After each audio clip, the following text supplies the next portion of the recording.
Foie gras é um termo francês que significa fígado gordo. Trata-se de uma iguaria feita com fígado gorduroso de ganso ou pato. Esses animais desenvolvem naturalmente gordura no fígado a fim de armazenar energia para longas migrações. No entanto, uma técnica foi inventada com o objetivo de intensificar e acelerar o processo de aumento de gordura no fígado desses animais. Uma grande quantidade de amido é introduzida diretamente no sistema digestivo do ganso ou pato várias vezes ao dia através de um tubo.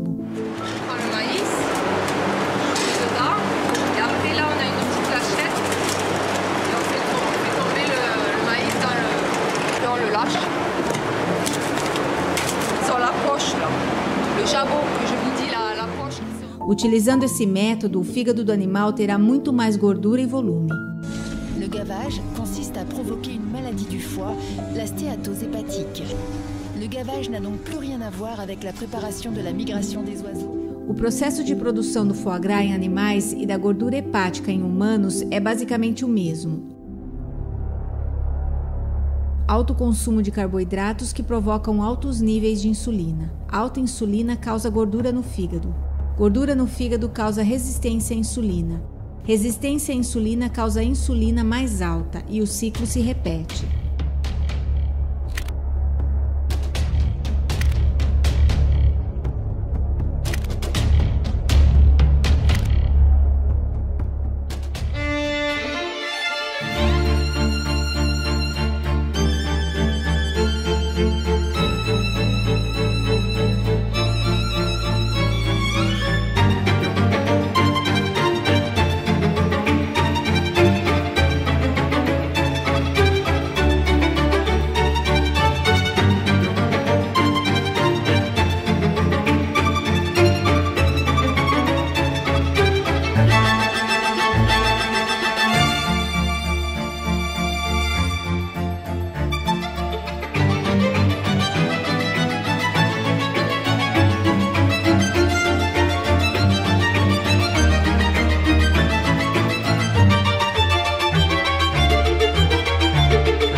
Grandes quantidades de glicose, como no caso do amido no exemplo do foie gras, é muito prejudicial, mas como diz o Dr. Fang, a frutose em excesso pode ser ainda mais perigosa.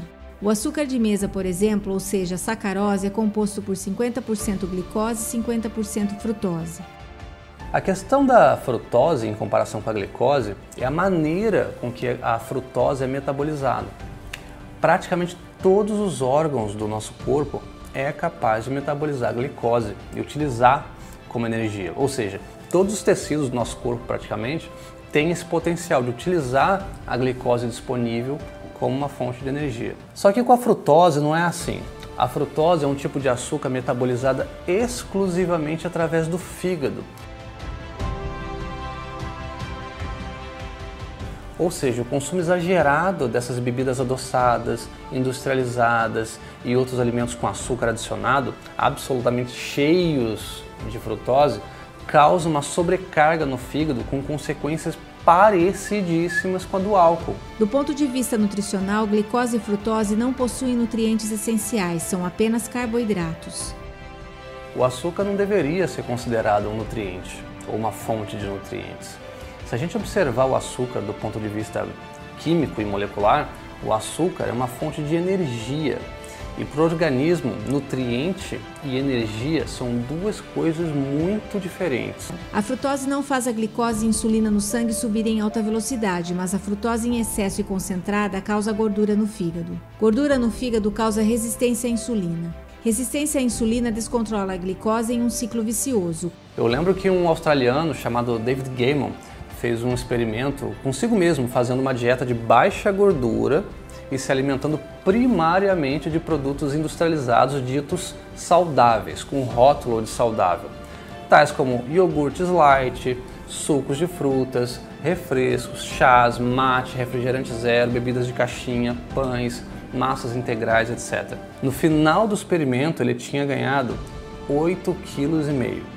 7% de gordura corporal em forma de gordura visceral, desenvolveu resistência à insulina e acredite, desenvolveu esteatose hepática, a chamada gordura no fígado, em apenas 18 dias. E o mais interessante de tudo é que ele manteve o mesmo nível calórico antes e depois, 2.300 calorias antes do experimento e durante o experimento. O consumo de frutose em 1945 era de aproximadamente 24 gramas por dia. Em 1977, esse número saltou para 37 gramas diárias. Na década de 1960, a invenção do xarope de milho com altas taxas de frutose virou o jogo.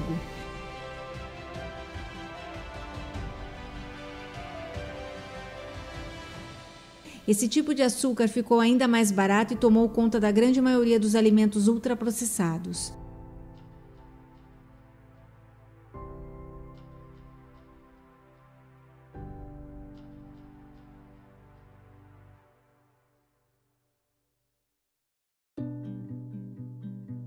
A insulina, quando ela foi descoberta por Bengt Best, Bengt vendeu a insulina para Lilly por $1. Hoje em dia, um frasco de insulina aqui nos Estados Unidos custa mais de $300.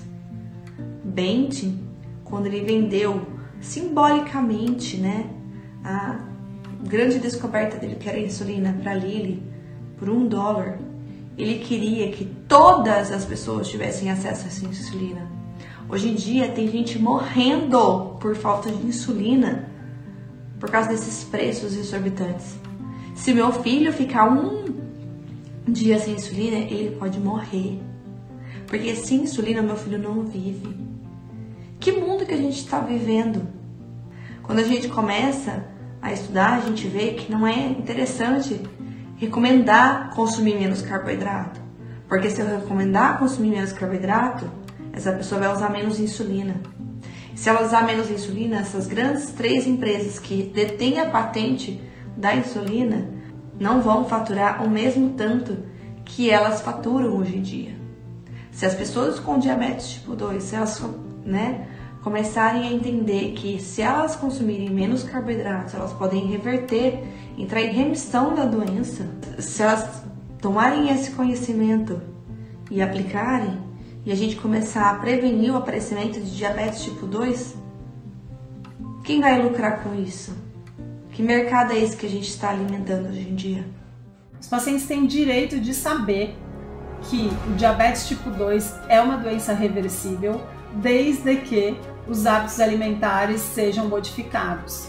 Se você quiser abordar o tratamento do diabetes tipo 2 ignorando a dieta, mantendo a dieta do jeito que nós temos como normal, né, da pirâmide alimentar, de comer de 3 em 3 horas, de hiperalimentação, de viver com excesso de energia, estocando, desse jeito, manejar os sintomas com medicamento, a gente não consegue reverter a doença. Cada dia mais a gente precisa de mais medicamentos para controlar um sintoma que não melhora a menos que você aborde a causa de base. Mas é importante para os pacientes entenderem que eles têm sim opção. Essa opção não é fácil no sentido de que hábitos são muito difíceis de serem modificados.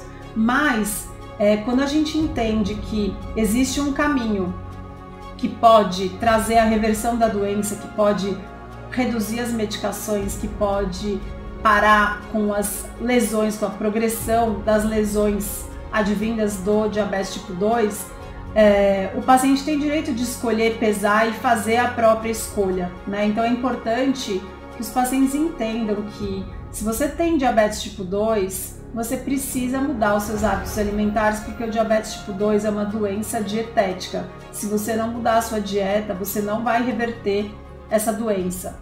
Because type 2 diabetes can be reversed in many, if not most situations, especially if we start early. O principal quesito aqui a ser levado em consideração é o excesso de carboidrato e a frequência alimentar elevada. Excesso de açúcar numa doença que não tolera açúcar piora a doença. E quando eu digo açúcar, é importante entender, não é só o açúcar que deixa os alimentos doces. O amido, o pão, o macarrão, as massas, né? O arroz, o feijão, todos os grãos em excesso todos eles são convertidos em açúcar ao serem digeridos. Eu costumo dizer que o glucosímetro contínuo, que é esse medidor contínuo de glicose, ele revolucionou a compreensão e o manejo da sua alimentação, né, da alimentação do diabético. Porque o glucosímetro contínuo ele entrega ali todo o pós-prandial, todo o resultado das suas escolhas alimentares, a ordem que você coloca os alimentos, quando você coloca, por exemplo, a verdura antes, né? Quando você prioriza uma proteína, quando você come menos gordura, quando você come mais gordura, o que é que funciona.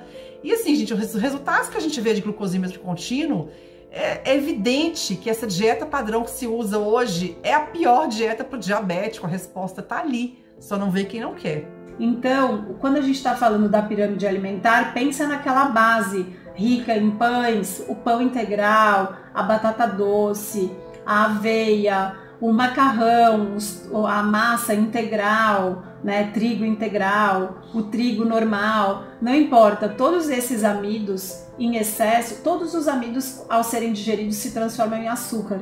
Então, numa doença onde o paciente não tolera mais açúcar, ele não tem mais onde estocar e está transbordando para a corrente sanguínea dele, ele precisa restringir da dieta dele. Para que a gente entenda o mecanismo pelo qual a gente está conversando sobre a redução do diabetes, a gente precisa entender um conceito muito importante que é o de flexibilidade metabólica. O que significa isso? Você tem duas fontes de energia dentro dos macronutrientes. Você pode utilizar como fonte de energia o carboidrato, mas você também pode utilizar eficientemente a gordura como fonte de energia. É como se a gente comparasse com um carro flex. O seu carro flex, ele utiliza tanto o álcool como fonte de energia como a gasolina. Nosso corpo trabalha da mesma forma. Se você não tiver um, você pode colocar o outro.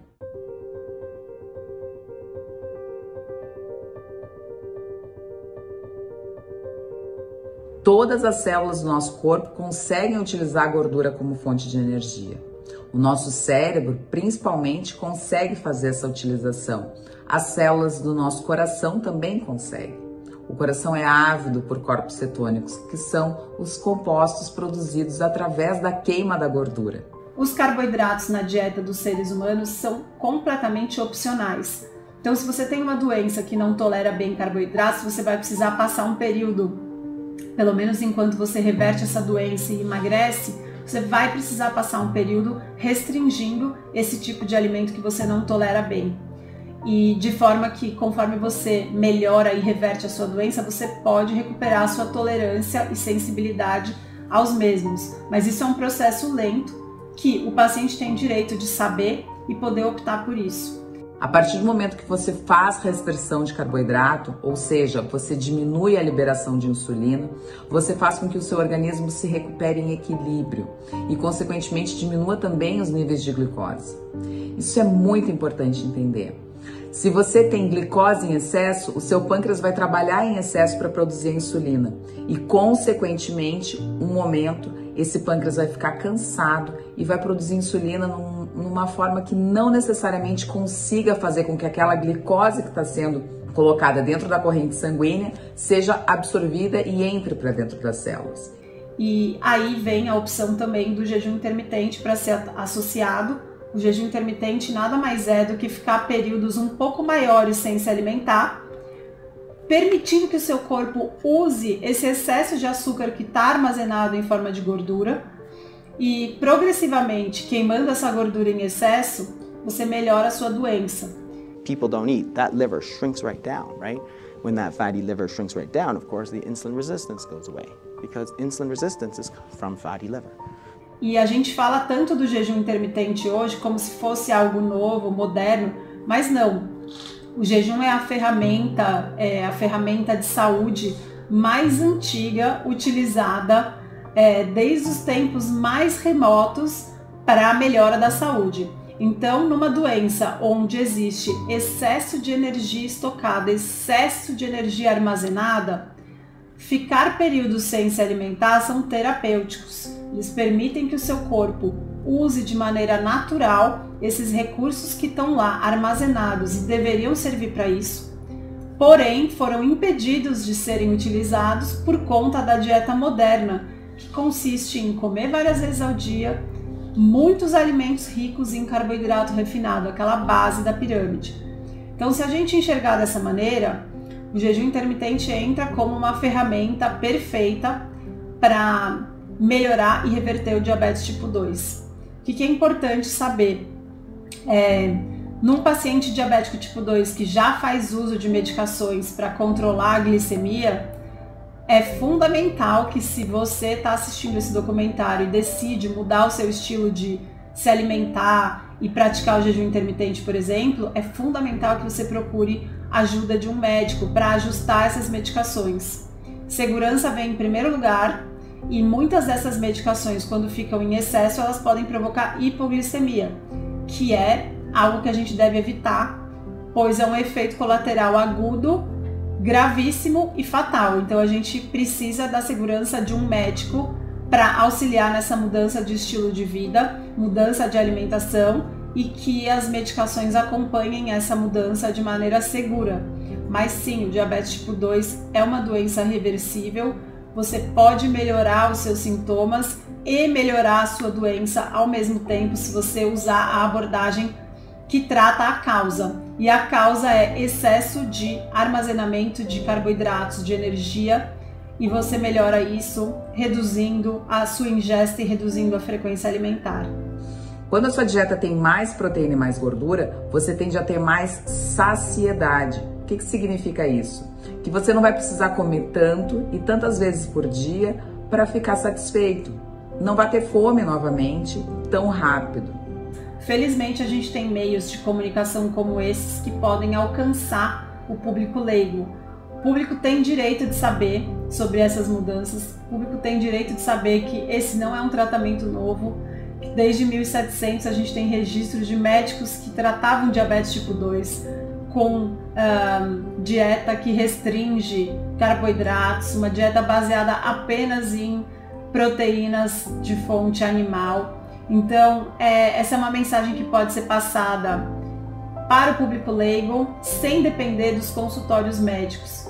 Claro que você vai precisar de ajuda para manejar a sua medicação, mas uma vez que você entende o seu objetivo, para onde você deve focar a sua atenção e do que você deve abrir mão de uma maneira que vale a pena, fica muito mais fácil enxergar. A gente não tem como resolver um problema se a gente não enxergar que ele existe.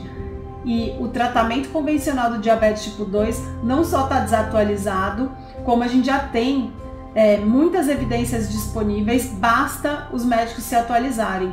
Enquanto isso, os pacientes conseguem transformar a própria saúde e buscar ajuda para manter a segurança do tratamento e da melhora da doença.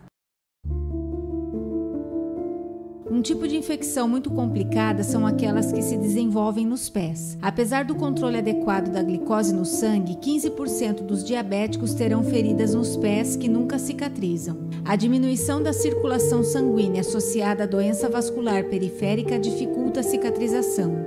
Altos níveis de açúcar no sangue enfraquecem o sistema imunológico, reduzindo a capacidade das células brancas de combater infecções em todo o corpo.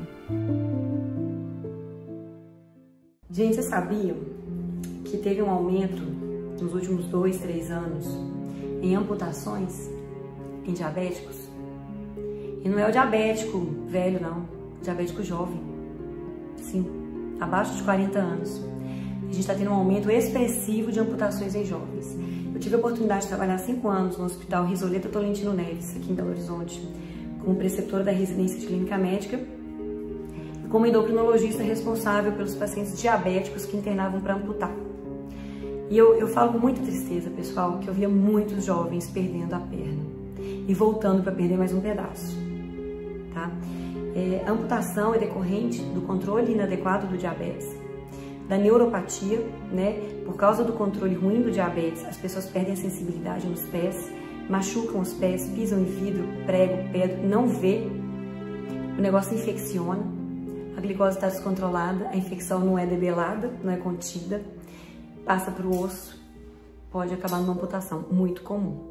Muitos não fumantes, lógico que um diabético fumante tem um risco de amputação milhões de vezes maior, né? Eu via muito isso, mas muitos não fumantes, muitos jovens de 30 e poucos anos amputando. É muito triste, gente, a gente saber que uma doença que é totalmente tratável com low carb, uma dieta de baixo carboidrato, que melhora o controle do diabetes, reduz a hipoglicemia porque você usa menos insulina, né? Quem é diabetes tipo 1, por exemplo. Ou você pode até ficar sem insulina, se você é diabético tipo 2 e tem reserva, né? Se o seu pâncreas ainda produz. Canso, gente. Deixa eu falar com vocês. No meu consultório, eu suspendo a insulina de gente que usa insulina há 5 anos. Porque está usando insulina numa doença de resistência insulínica, numa doença de excesso de insulina, com o pâncreas funcionando, o pâncreas produz insulina dessas pessoas, porque elas comem errado, porque elas são obesas. Aí faz uma dieta certa, uma dieta com baixo carboidrato, emagrece, perde gordura abdominal, diminui a inflamação, melhora a resistência insulínica. Eu começo a tirar a insulina, eu consigo tirar a insulina toda. A pessoa controla o diabetes com antidiabético oral, dieta e exercício. Pensa nisso, pessoal. E a gente está simplesmente perdendo pessoas. Tá? São pessoas que estão morrendo. A pessoa amputa o dedinho, volta para amputar o antepé, aí perde o pé, aí infecta o coto, porque a glicose está ruim, o coto não cicatriza direito, traumatiza, sobe mais e vai subindo. É depressivo ver o que as sociedades regulatórias estão fazendo. Omissão o que está sendo feito. A gente tem a obrigação de oferecer para o diabético uma dieta que melhore o controle. É a opção dele fazer ou não. Conheço vários diabéticos que optam por comer porcaria. Tá? Estão cientes de que faz mal, estão cientes de que o carboidrato sobe a glicose, que tanto faz comer batata doce e batata inglesa. Tanto faz. A glicose vai subir do mesmo jeito. Ele tem que aplicar a insulina do mesmo jeito. Ele tem que contar o carboidrato. Na verdade, o diabético tipo 1 bem controlado, ele conta carboidrato, proteína e gordura. Ele usa 1 ou 2 insulinas para comer e fica bem controlado. Para de ter picos e vai prevenir cegueira, vai prevenir dores horrorosas nas pernas antes de perder a sensibilidade completamente, vai prevenir a gastroparesia, que tudo que come volta. Deformações nos pés por neuropatia motora, dedo engarra, o dedo fica assim. É muito triste, gente, vamos acordar. Dá para prevenir essa doença, dá para tratar. Se você já está diabético, você pode entrar em remissão, né? Não precisa fazer cirurgia bariátrica para entrar em remissão. Algumas pessoas vão precisar, ok. E entram, a literatura mostra isso. Né? Depois volta, continua comendo errado. Né? Muitos voltam, alguns não, mas muitos voltam. Então, não é isso que a gente quer, né, para as nossas crianças, né? Ter uma doença que pode mutilar. Pensem nisso, pessoal. A criança obesa tem muito mais risco de ficar diabética no futuro. Os nossos jovens estão amputando membros. Isso são as crianças que começaram a comer errado lá atrás. A gente já está tendo, isso não é uma previsão terrorista. Não, isso é um fato publicado. Podem procurar em artigos peer-reviewed. O aumento da incidência de amputação em jovens. Os diabéticos estão perdendo a perna mais cedo. Porque estão começando mais cedo a ficar diabéticos. Tipo 1, né, mal controlado desde a infância. Tipo 2, porque estão ficando diabéticos muito cedo. E não estão recebendo orientação adequada. E alguns até recebem e não seguem. Então eu espero que esse vídeo sirva para ajudar vocês a melhorar, a se conscientizar e abraçar a vida de vocês com um pouco mais de seriedade, de compromisso. E sim, disciplina. Diabético precisa ter disciplina, não tem jeito. Tem uma frase de um autor chamado Adam Brown, que ele diz: o que eu não queria ter ouvido lá no diagnóstico. Você pode comer qualquer coisa, é só aplicar insulina. Isso é um grande mito, é uma grande falácia que continua sendo perpetuada até hoje, quando os nossos filhos são diagnosticados com diabetes tipo 1. Foi essa a orientação que eu recebi quando eu estava lá com meu filho internado na UTI. Eu me lembro como se fosse hoje, que chegou para ele um sanduíche de pão integral com pastas de amendoim e geleia, o famoso peanut butter jelly sanduíche que tem aqui nos Estados Unidos, para ele comer junto com uma caixinha de suco. Eu nem sei dizer ao certo quanto de carboidrato que tinha naquela refeição, mas era muito.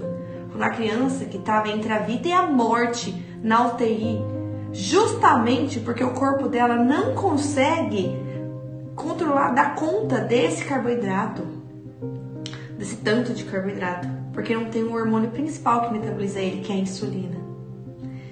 Então, nesse dia, quando eu estava lá no hospital ainda com o meu filho internado na UTI, eu tinha plena noção que eu tinha que ir atrás da solução, que eu não podia ficar ali mais vendo aquela situação acontecer. Eu era enfermeira, eu sabia o que estava acontecendo. Eu entendia que pessoa que tem diabetes deve evitar açúcares e farinha refinada. Eu tinha essa noção.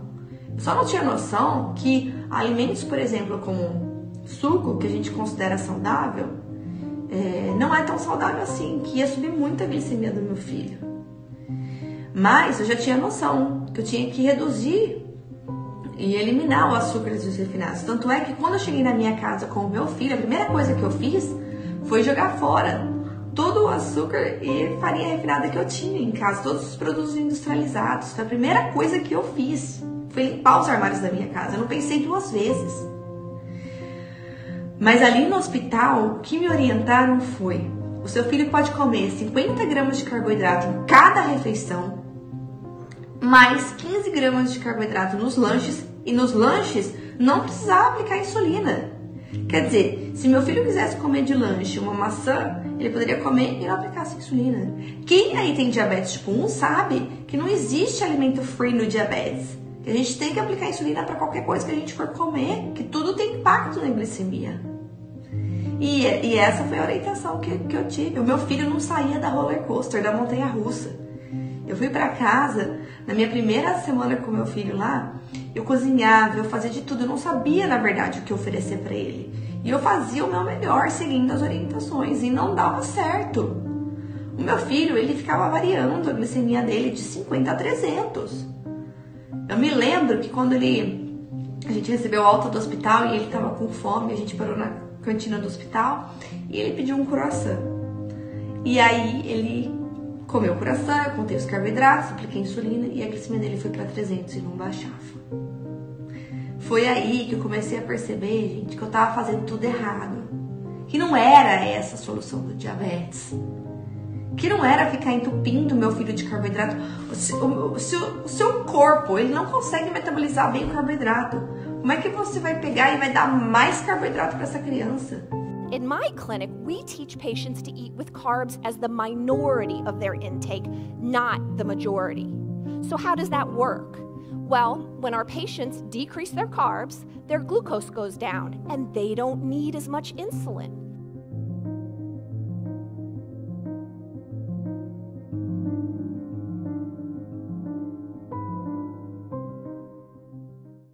Há 4 anos atrás, quando eu recebi o diagnóstico de diabetes tipo 1 do meu filho, a minha noção sobre diabetes era: meu filho não pode comer açúcar. Era essa a noção que eu tinha, mesmo sendo enfermeira. E aí, quando a Nurse Educator chegou para mim lá no hospital e disse que meu filho ele poderia ter uma glicemia normal de criança entre 100 e 200, eu falei: isso tá errado. Na faculdade eu lembro que eu aprendi que era de 70 a 100, uma glicemia normal. E aí eu comecei a pesquisar. E nas minhas buscas, mesmo ainda com meu filho lá na UTI, que ele foi internado com certa acidose diabética, eu encontrei o artigo da Pediatrics sobre o manejo do diabetes tipo 1 com uma dieta very low carb. E aí eu li esse artigo, né? E resolvi escrever para a autora desse artigo, perguntando informações, perguntando se ela tinha algum médico para nos indicar. E aí ela me falou sobre o grupo do Type 1 Great, que é um grupo no Facebook que segue o protocolo do Dr. Bernstein. Até então, eu não tinha nem noção o que era esse grupo, quem era o Dr. Bernstein. Eu não sabia nada e eu resolvi investigar. E do jeito que tava, quando eu voltei para casa, porque a gente volta para casa desamparado, sem nenhuma informação sobre diabetes. Aqui nos Estados Unidos, ainda onde eu moro, ainda eles ensinam a contagem de carboidratos no hospital. Enquanto você tá lá, você é treinado. Mas você não tem a mínima noção, quando você chega em casa, sobre onde eu vou armazenar essas insulinas, onde eu vou poder aplicar insulina no meu filho, o que eu vou dar para ele comer. Eu não sabia era nada. E aí, eu resolvi pedir o livro do Dr. Bernstein. né? E quando o livro do Dr. Bernstein chegou na minha casa, eu li ele em uma semana. Eu devorei o livro, porque eu tinha certeza que eu tinha encontrado ali a solução para o problema do meu filho. Porque até então, a gente sabe que o diabetes tipo 1 não tem cura. Mas qual que é o melhor tratamento que eu poderia naquele momento oferecer para o meu filho? Foi essa pergunta que eu fiz. Só que quando a gente começa a ler e a gente vê que a gente tem que abandonar várias crenças que a gente tem e fazer uma mudança do hábito de vida, não é fácil. Não é fácil, principalmente para nós pais, que já estamos há muito tempo acostumados a uma dieta rica em carboidratos, né? A gente cresceu toda a nossa infância, foi pelo menos a minha, foi comendo muito carboidrato refinado, muitos alimentos industrializados. Por amor ao meu filho e por ver que as 2 primeiras semanas eu segui igualzinho as recomendações dos médicos, da nutricionista, e não tive resultado, meu filho, ele ficava com a glicemia que ia de 50, de 42 chegou, né? Um dia que foi um dia muito grave mesmo, que ele teve uma hipoglicemia muito grave, chegou a 42 e 300 no mesmo dia.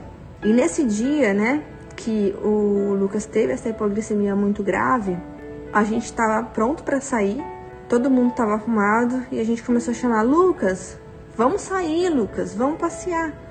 E o Lucas não se mexia. E aí eu resolvi medir a glicemia dele, estava 42. Eu nunca vou me esquecer desse dia. Foi aí que meu marido falou: tá bom, então chega, a gente tem que tentar esse protocolo desse médico, que não era o médico do nosso filho, né? O meu marido disse pra mim: você tá questionando o próprio médico do nosso filho. E foi difícil para ele aceitar, porque é uma mudança sim na nossa vida, é uma mudança na nossa alimentação, é colocar mais rotina na nossa casa. Toda mudança gera um desconforto, mas a gente estava disposto a fazer o que fosse preciso pelo nosso filho. E a gente tinha plena certeza de que se ia ser bom para ele, também ia ser bom pra gente, né? Então todo mundo resolveu fazer essa mudança em casa. E por que eu acreditei de cara no protocolo do Dr. Bernstein? Porque a primeira vez, quando você faz uma refeição baixa em carboidrato, você vê resultado na glicemia imediatamente. As doses de insulina do Lucas diminuíram muito, né? Quando ele começou a fazer o protocolo. Ele começou a usar a insulina diluída, que o próprio Dr. Bernstein recomenda no livro. Porque no início, quando você recebe o diagnóstico de diabetes tipo 1, você tem uma fase chamada lua de mel, na qual as suas necessidades de insulina diminuem muito, porque ainda tem uma certa produção residual de insulina lá no pâncreas. E aí o meu filho, a necessidade dele era tão pequena, né, com a Very Low Carb, seguindo o protocolo do Dr. Bernstein, que a gente precisava diluir a insulina. E eu tava morrendo de medo, porque ninguém nos apoiava nisso. Eu não tinha o apoio dos meus médicos, eu não tinha apoio de ninguém, da Nurse Educator, de ninguém. Eu lembro que eu tentei na primeira consulta com a Nurse Educator levar o artigo do Type 1 Grit, e ela disse que, eu conheço, e deixou de lado, e colocou junto com outros papéis, e não deu nem ouvido porque eu falei. Ela só falava: não se preocupe, daqui 6 meses o seu filho vai poder colocar a bomba de insulina. E conhecendo a história do Dr. Bernstein, logo no início do livro, ele conta a história dele.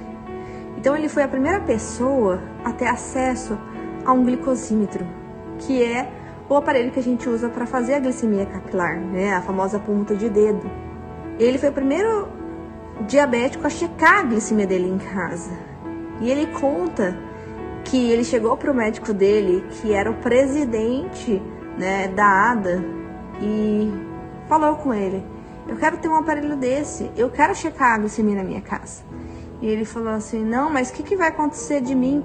Né? O que vai ser de mim se todos os diabéticos começarem a checar a glicemia em casa? Eles não vão precisar mais da minha consulta, porque antigamente eles iam na consulta médica para verificar uma vez por mês só a glicemia. E esse aparelho, ele foi conseguido porque a esposa dele era médica e conseguiu comprar esse aparelho, porque o Dr. Bernstein, ele era engenheiro. Ele conta no livro que ele tem diabetes desde os 12 anos de idade. e que ele já perdeu quase o emprego, porque a glicemia dele variava de 0 a 1000, né? Ele tinha que verificar a glicemia lá na fitinha, na urina. Então, quando ele pôde ter acesso ao glicosímetro, ele começou a fazer o que a gente chama hoje em dia de mapa glicêmico, anotar as glicemias dele. E ele viu que quando ele comia, havia uma elevação da glicemia dele, principalmente quando ele comia o carboidrato. E aí ele pensou, bom, se é o carboidrato que eleva mais a minha glicemia, por que não reduzir esse carboidrato? Porque a grande dificuldade do tratamento do diabetes tipo 1 é justamente coincidir o pico da digestão com o pico das insulinas que a gente tem no mercado. E é impossível a gente pegar o pico de um carboidrato simples que começa a digestão na boca, que é muito rápida essa digestão, porque a insulina que meu filho usa é injetada na periferia, então demora. Existe um tempo entre essa insulina fazer o efeito e começar a estar ativa no seu organismo e a digestão. Então ele pensou, se eu comer um carboidrato de mais lenta absorção, mais proteínas, e usar uma insulina mais suave que acompanhe esse pico, eu vou coincidir esses dois picos e vai ficar muito mais fácil para eu conseguir evitar os picos que são realmente o que causam as complicações do diabetes, É você ficar toda hora tendo hiperglicemias e vivendo numa montanha russa, não sobe e desce com a glicemia flutuando, que nem o meu filho fazia, que saía de um número muito baixo, tipo 50 e ia até 300. E ele instituiu isso que a gente usa hoje, que é o bolus alimentação.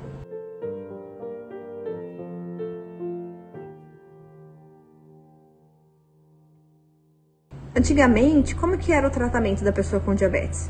Você recebia um bolo de manhã quando você acordava, um monte de insulina, um shot com muita insulina, e depois, antes de dormir, você recebia uma outra aplicação de insulina. E durante o dia você poderia comer o que você quisesse. E aí que ele viu, se eu aplicar uma insulina antes da refeição, eu diminuo essa montanha e faço somente um morrinho. E assim ele fez essa contribuição, Além de instituir a dieta very low carb, rica em proteínas, com vegetais de baixo amido, que ele fala que é a dieta ideal para pessoas que têm diabetes, ele também instituiu o bolus alimentar. Então o Dr. Bernstein, para mim, hoje, ele tá vivo, ele tem 87 anos, ele sofreu extremo preconceito por ele ser engenheiro, Ele fez todas essas descobertas e ele não conseguia publicar os artigos dos achados dele, porque ele era engenheiro. Com 40 anos de idade, ele foi estudar medicina e finalmente conseguiu, escrever o livro que é o Diabetes Solution, que é um livro com quase 700 páginas, que a gente fala que é a Bíblia do diabetes, no qual ele explica tudo, como que ele faz o manejo das insulinas, como que é a dieta, como você lidar com situações de exercício físico, como você lida com dias que você pegou alguma infecção. É um guia mesmo, é um material assim excelente para quem quer controlar o diabetes, quem quer ter glicemias normais. E outro marco do Dr. Bernstein foi justamente dizer que sim, você que tem diabetes merece ter glicemias normais. E as glicemias normais que ele fala é o número 83. Por quê? Porque ele fala que ter números normais de pessoas não diabéticas é o único jeito de você evitar as complicações futuras. Porque até então, a definição de diabetes era uma doença crônica e progressiva, ele até conta uma história num dos teleseminários dele no canal do YouTube, que é sobre as hipoglicemias, Ele fala assim que os profissionais, eles têm muito medo de hipoglicemia, por isso que eles acabam deixando a sua glicemia mais alta, por conta, se um paciente tiver alguma complicação, de hipoglicemia, o médico ele pode perder o direito de exercer a profissão. Agora, se ele tiver alguma complicação pela hiperglicemia, é como se fosse uma consequência natural da doença. É como se todo mundo que tivesse diabetes, quando é diagnosticado, já recebesse uma sentença de que vai viver menos, de que vai ter alguma complicação como ficar cego, perder um rim, amputar. E ele fala que não, existe sim uma maneira de você não ter essas complicações, que é tendo glicemias normais. E no livro dele ele ensina isso pra gente. Ele ensina como obter glicemias normais, como conseguir ter essa glicemia que a gente fala que é o nosso unicórnio, que é o número 83. E esse livro, quando eu li, me deu esperança. Me mostrou um caminho que talvez eu não tivesse conhecido na graduação, quando eu fiz enfermagem, quando eu tinha estudado. Ele me mostrou um caminho que me deu segurança para eu poder dormir e ter certeza que a glicemia do meu filho ia ficar na meta, estável, e que ele não ia ter uma hipoglicemia noturna. Porque o grande medo de nós, pais, é justamente dos nossos filhos ter uma hipoglicemia noturna. E a gente sabe hoje em dia que esse problema de hipoglicemia noturna é porque as insulinas, as doses das insulinas não estão ajustadas, né? É excesso de insulina que nossos filhos estão tomando. Então, o livro do Dr. Bernstein, quando eu li e comecei a aplicar no meu filho, eu vi o resultado, eu queria contar para o mundo. Então, essa conta que as pessoas falam que é a mágica do diabetes, que é a contagem de carboidratos, isso não existe. Isso não existe. Não tem contagem de carboidratos que dê conta se você comer muito carboidrato. Então você precisa reduzir os carboidratos. E é algo muito simples. É só reduzir os carboidratos, mas ninguém conta isso pra gente. Não é dada essa oportunidade pra gente lá quando os nossos filhos são diagnosticados. Ninguém contou pra mim e me deu essa opção. A informação que eu recebi quando meu filho foi diagnosticado é: seu filho vai ter uma vida normal, as complicações estão muito distantes, só vai acontecer se o seu filho não aplicar insulina, é só ele comer, contar o carboidrato e aplicar insulina que tudo vai dar certo. E depois de um tempo você começa a conversar e ver outras pessoas que tinham glicadas de 6,8 tendo complicações do diabetes, como gastroparesia, por exemplo. Você começa a ver pessoas com pré-diabetes já tendo complicações do diabetes. E aí você começa a entender que não é o suficiente essa recomendação que eles dão pra gente. Que não é vida os nossos filhos viverem toda hora numa montanha-russa na glicemia. Come um monte de carboidrato, aplica um monte de insulina, né? Você não tem números previsíveis. Quando você reduz o seu carboidrato, né, toma menos insulina, o seu risco de hipoglicemia diminui, né? E o nosso grande medo com nossos filhos é que eles têm uma hipoglicemia na escola, uma hipoglicemia longe da gente. Então a grande questão aqui, que o Dr. Bernstein fala no livro, é a lei dos pequenos números. A lei dos pequenos números, ela é justamente isso. Quanto menor o carboidrato que você ingere, menos insulina você precisa injetar, e menos chance de erro você tem, e maior previsibilidade você tem.